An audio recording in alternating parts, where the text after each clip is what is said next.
Mu kitundu kyaffe ekya25 twaleka Mirembe akaayuukidde Kagulukankwale nga bw'amugamba nti agende aloopenga bulijjo.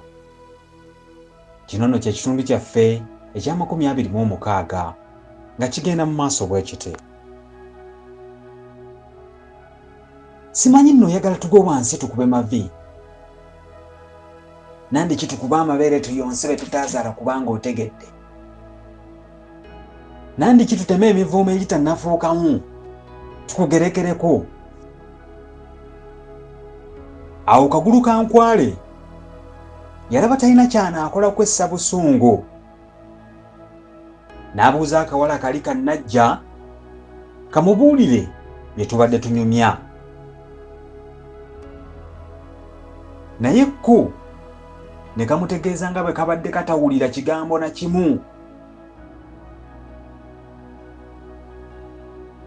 N'akasookasooka ebigambo bingi, naye kko ne kagaana.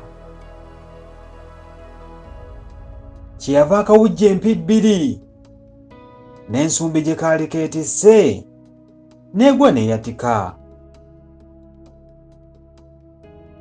Nandigumiikiriza ebirala bingi, naye si kino eky'okuyiikiriza ebbujje.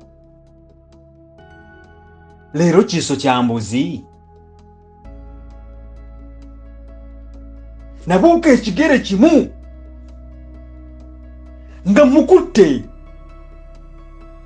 ne munyoolera mu bulago olubugo lwe yali asumise.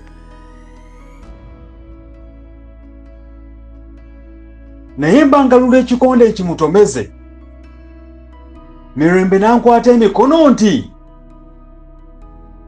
ku lwange nedda, nedda nkwegayiridde muleke.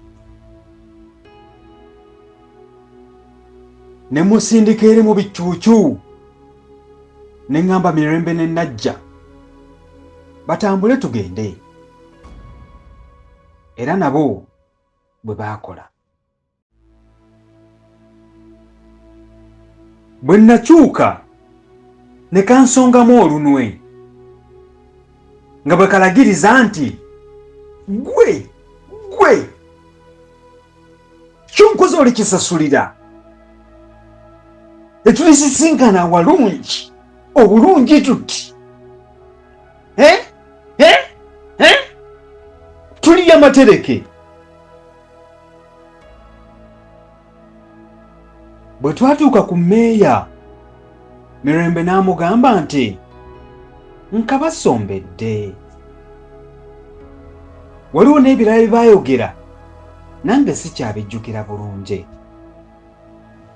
Mwebale kuliriza kitundu kyaffe kino ekya26.